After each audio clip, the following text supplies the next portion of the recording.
principalmente, que son quienes van a estar, ¿no es cierto?, al mando y trabajando en la empresa el día de mañana, si es que no lo están muchos de ustedes ya, generen este cambio cultural, ¿ya? Varios de ustedes, yo me imagino también en el futuro, van a dirigir empresas, van a tener su propia empresa o van a tener altos cargos en esa empresa. Y es importante que se lleven esa cultura y que ustedes cambien desde adentro nuestra cultura latinoamericana, que si bien es hermosa, ¿no es cierto? Para mí todas las culturas de los países de Latinoamérica son maravillosas y conozco algunas y me encantaría conocer mucho más, ¿ya? Pero sí hay cosas que podemos mejorar. Y una es esa, la cultura, ¿no es cierto?, de que nosotros somos personas antes que trabajadores y trabajadoras, ¿ya? Bueno, ¿y por qué? Porque el trabajo, ¿no es cierto?, en nuestros diferentes países es un derecho. Nosotros tenemos derecho a trabajar. Y no solamente a tener un trabajo, ¿ya? Como en la Edad Media, que yo tenía derecho a trabajar, pero por un sueldo miserable, ¿no es cierto? Y abusaban de mí y era casi un esclavo, ¿no es cierto? Por 2 monedas, yo tenía que trabajar toda una semana. El derecho al trabajo es el derecho al trabajo digno, es el derecho a trabajar de forma segura, es el derecho a trabajar por un sueldo justo, ¿sí? Y la salud y seguridad en el trabajo garantiza justamente esta área de este derecho, que usted trabaje en un ambiente seguro y que alguien, ¿no es cierto?, su empleador en este caso, y además como garante con el Estado más arriba, ¿ya? Se encarguen justamente de garantizar eso para ustedes.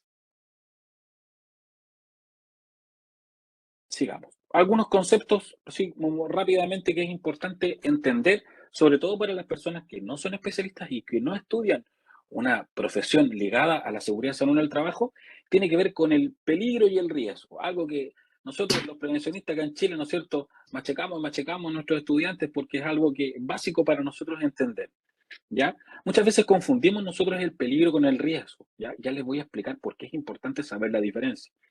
El peligro, el peligro es una condición o una acción que es inherente a algo, ¿ya? Cuando yo hablo, por ejemplo, de una máquina que es peligrosa, ¿no es cierto? Una máquina, por ejemplo, una sierra, ¿ya? Es un peligro porque el peligro de cortar, ¿no es cierto?, es inherente a esa máquina. Esa máquina tiene partes que son con filo y que se mueven, que me van a cortar si yo pongo la mano ahí, o si pongo otra cosa ahí, o si me tropiezo, ¿no es cierto?, y toco la máquina en ese sector, con ese elemento cortante. Es peligrosa esa máquina. El peligro de cortar de esa máquina es inherente a ella. O sea, por eso que hablamos de el cortarse ahí es un peligro, ¿sí? El piso, ¿no es cierto?, cuando es resbaloso, ¿ya? Esa condición de riesgo que tiene el piso, que lo hace resbaloso, convierte a ese piso en un peligro, porque el peligro de caída está ahí. Y puede ser incluso más o menos resbaloso, ¿ya?, pero está ahí. Por lo tanto, el piso, ¿no es cierto?, se constituye como un peligro de caída. Por otro lado, Profesor el Enrique, riesgo. Sí, profesor Enrique, adelante, dígame. ahí vemos, aquí vemos conectado con la cámara, yo estudiante de contaduría que se presentó ahorita. Él trabaja con una empresa importante de Ya, Barranquilla, industrial, y maneja esa, siendo contador, trabaja en la parte de seguridad y salud en el trabajo, ya, con la empresa Tecnoglass, que es la que construye los monumentos más altos en el mundo, hacen rascacielos, y él tuvo un accidente laboral que lo tiene todavía trabajando con la empresa, ¿verdad? Le ha ido súper bien ahí con la empresa, a pesar de eso se ha podido recuperar ya. de ese accidente, de ese peligro que, que tiene esta empresa. Otro estudiante también empezó a trabajar, Jonathan lo conoce también, se llama José Miranda, el estudiante le están pagando su salario porque están estudiando la junta médica para ver que se le fue la vista. Entonces estaban aduciendo de que de pronto porque él tiene diabetes, era diabético y se cayó de unas escaleras en ese trabajo, ¿verdad? Entonces es importante ese tema y por eso vemos aquí al estudiante Jonathan muy interesado. Bueno, sí, síganos. Al final creo que podemos hablar sobre esto. Perfecto, sí, por supuesto. Por supuesto. Bueno, es bien interesante el tema de los trabajos verticales, por ejemplo, en este caso, de lo que usted me contaba, y también de las preexistencias, ¿ya? Ahí hay un tema ahí bien en discusión, sobre todo por las empresas de seguros, que buscan, lamentablemente, ya, lamentablemente buscan motivos médicos y técnicos para aducir que las causas de las enfermedades, por ejemplo, profesionales o los accidentes, no son laborales, no tienen que ver con la profesión, sino que tienen que ver con condiciones que ya son preexistentes en las personas, que son heredadas o que son dadas por una enfermedad que no tiene relación con el trabajo. Y ahí está, ¿no es cierto?, justamente el rol que cumple el Estado es muy importante en su función de regular que las reglas que se establecen y que se tienen que cumplir, ¿no es cierto?, realmente se apeguen a criterios que son médicos y técnicos y no a criterios económicos de las empresas que no quieren pagar muchas veces el seguro, ¿ya? Pero acá en Chile lo vemos, ¿no es cierto? Nosotros tenemos unas organizaciones que se llaman mutualidades o u organizaciones administradoras del seguro, que lamentablemente caen muchas veces en esas malas prácticas. Así que, bueno, un saludo para los dos estudiantes que están en esa condición, así que les deseo que se recuperen y que cualquier cosa, ¿no es cierto? También voy a dejar con Elkin mi correo electrónico después, ¿no es cierto? Si alguien se quiere comunicar conmigo por cualquier cosa, ¿no es cierto? Para lo que sea, no hay ningún problema, ¿ya? Bien, y con respecto a esos peligros, ¿no es cierto? ¿Cuál es la diferencia del concepto del riesgo? Ya sabemos que el peligro es inherente a las cosas, ¿sí? Es inherente, ¿no es cierto?, a las condiciones, ¿ya? Un martillo que tiene un mango, digamos, en malas condiciones, es un peligro porque me puede, ¿no es cierto?, me puede generar el daño, el martillo me puede generar el daño. Y el riesgo es la incertidumbre, es lo que yo no sé que va a ocurrir, pero que en la medida que se den ciertas condiciones que acompañan al peligro, puede aumentar la probabilidad de que este riesgo se manifieste, de que yo me caiga, ¿no es cierto?, y me fracture una pierna, que yo me caiga y pueda perder la vida también, de que yo me electrocute, ¿ya?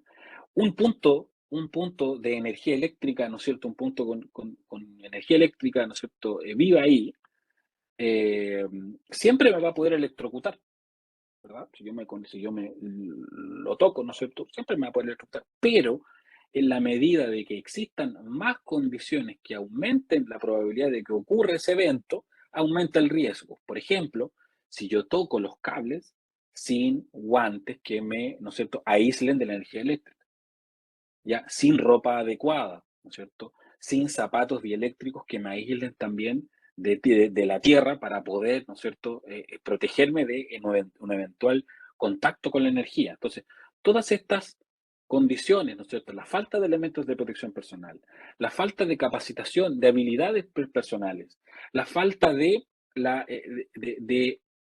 sensibilización que yo tengo que tener como persona para poder reconocer que hay un peligro real ahí, aumenta el riesgo de que se manifieste este daño, ¿ya?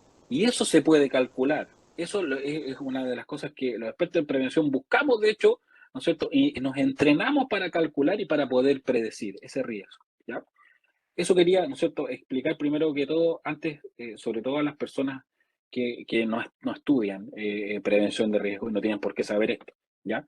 Y como les decía acá, ¿no es cierto?, la medición de la probabilidad de ocurrencia, ¿no es cierto?, es lo que busca reducir esta incertidumbre, que es lo que las empresas, ¿no es cierto?, no quieren, ¿ya? Todas las empresas, ¿qué es lo que buscan? Certezas, saber qué es lo que va a ocurrir, con la mayor certeza posible, poder predecir, ¿no es cierto?, que si yo protejo así a las personas, si yo las trato así, ¿ya?, si yo les doy estos ambientes laborales, el resultado va a ser un ambiente seguro, va a ser menos accidentes, menos ausentismo laboral, menos presentismo laboral, que ya les voy a explicar de qué se trata, menos enfermedades profesionales.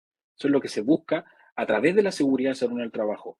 Ojalá encontrar certezas. Y para eso se crea, ¿no es cierto?, todo esto que significa un sistema de gestión. Cuando hablamos de un sistema de gestión, que ya muchos de ustedes también conocen este término, ¿no es cierto? Aquí tienen un ejemplo gráfico de criterios que se pueden aplicar, por ejemplo, para dar certezas, para evaluar el riesgo, para saber, ¿no es cierto?, si este riesgo, cuán probable es que ocurra y si ocurre, qué condiciones se tienen que dar para que ocurra y qué daño puede causar, ¿sí? Hay muchas técnicas y muchas estrategias para poder hacer eso, ¿ya? Y, como les decía, ¿qué es lo que buscamos, no es cierto?, en un sistema de gestión de seguridad sonora en el trabajo, es ojalá eliminar estos riesgos, eliminando el peligro, o al menos mitigarlos, ¿ya? Reducir el riesgo anticipándose, aplicando herramientas técnicas y de diferentes tipos. ¿Qué herramientas uno puede aplicar para poder reducir este riesgo? Bueno, la norma ISO 45001, que ya vamos a empezar, ¿no es cierto?, a conocerlas un poco. La norma ISO 45001, que es una norma internacional, para quienes no saben, es una norma que se aplica en todos nuestros países, ya no solamente en Latinoamérica, ¿no es cierto?, en Europa, en Asia, es reconocida mundialmente, ¿ya?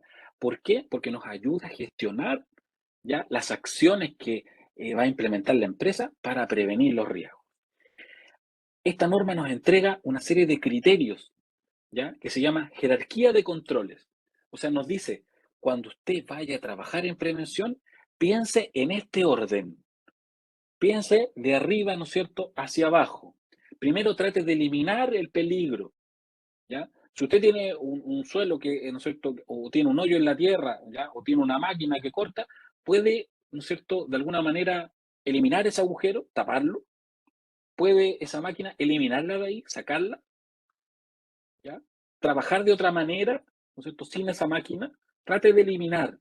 Lamentablemente no siempre es posible eliminar. Por eso que hay otras estrategias que van acompañando después a la de eliminar, ¿no es cierto? La de sustituir los procesos. Por ejemplo, tengo una máquina que es muy peligrosa porque tiene diferentes elementos cortantes. ¿Puedo reemplazarla por una máquina que es menos peligrosa, que tiene menos elementos cortantes, que hace el trabajo de otra manera, que lo hace de forma automática o interna?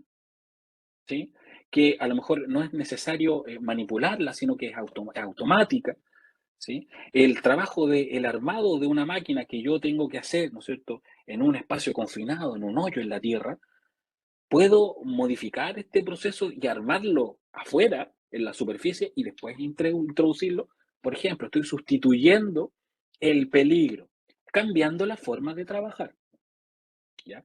Tampoco se puede hacer siempre. Y por eso es que hay otras estrategias que van acompañando, como por ejemplo los controles técnicos, ¿ya?, que también se conocen como controles de ingeniería, que tienen que ver con diseñar ambientes que protejan a las personas. Diseñar un sistema de ventilación, por ejemplo, localizada, ¿no es cierto?, o general, que permita limpiar la zona de trabajo para que las personas que están ahí, ¿no es cierto?, no se vean expuestas a estas sustancias, por ejemplo.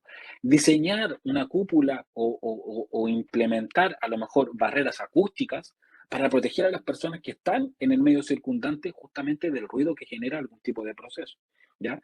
También existen los controles administrativos, ¿ya?, que tienen que ver con cómo yo gestiono el trabajo de manera segura. Por ejemplo, implementando procedimientos de trabajo que le ayuden a las personas a trabajar de manera más segura, ya a capacitar a las personas, ya a sensibilizarlas para que no solamente sepan, por ejemplo, utilizar correctamente elementos de protección personal, sino que también entiendan la importancia de utilizarlos, porque una cosa es saber trabajar de forma segura, que muchos de ustedes yo me imagino que lo saben en general, y lo otro es realmente estar conscientes de lo importante que es el trabajar de forma segura, ¿ya? Y finalmente, la última barrera que siempre decimos nosotros, la última barrera entre trabajador y trabajadora y el peligro que está ahí es el elemento de protección personal, ¿ya? Que siempre es importante contar con él, pero es lo último que yo voy a pensar, ¿ya?, cuando yo elabore esta estrategia de implementación de controles preventivos. Bien, ¿cómo estamos hasta ahí? ¿Todo se entiende bien o no? ¿Hay preguntas, dudas, consultas? ¿No? ¿Todo bien? Bueno, el silencio me dice que está todo bien. Bien, eh, avancemos un poquito más. Entonces, bueno, ¿por qué es importante la prevención de riesgos solamente para proteger a las personas? ¿Solamente para eso? No solamente para eso. Ya. Si bien lo más importante son las personas, a la empresa también le interesa la productividad, lógicamente. Le interesa, ¿no es cierto?, que el trabajo que se hace en la empresa, ¿no es cierto?, rinda más, ¿no es cierto? ¿Qué significa producir? ¿Qué significa ser más productivo? Significa hacer más con menos, ¿verdad? O sea, cómo yo puedo de alguna manera maximizar mis utilidades, ¿ya? Y haciendo mucho más eficiente mis inversiones. Bueno, la prevención de riesgo, la seguridad de salud en el trabajo, lógicamente tiene un gran impacto en la productividad. ¿Por qué? Por lo que hablábamos recién, personas sanas son personas más productivas, ¿ya? Tengo menos licencias médicas, menos ausentismo laboral.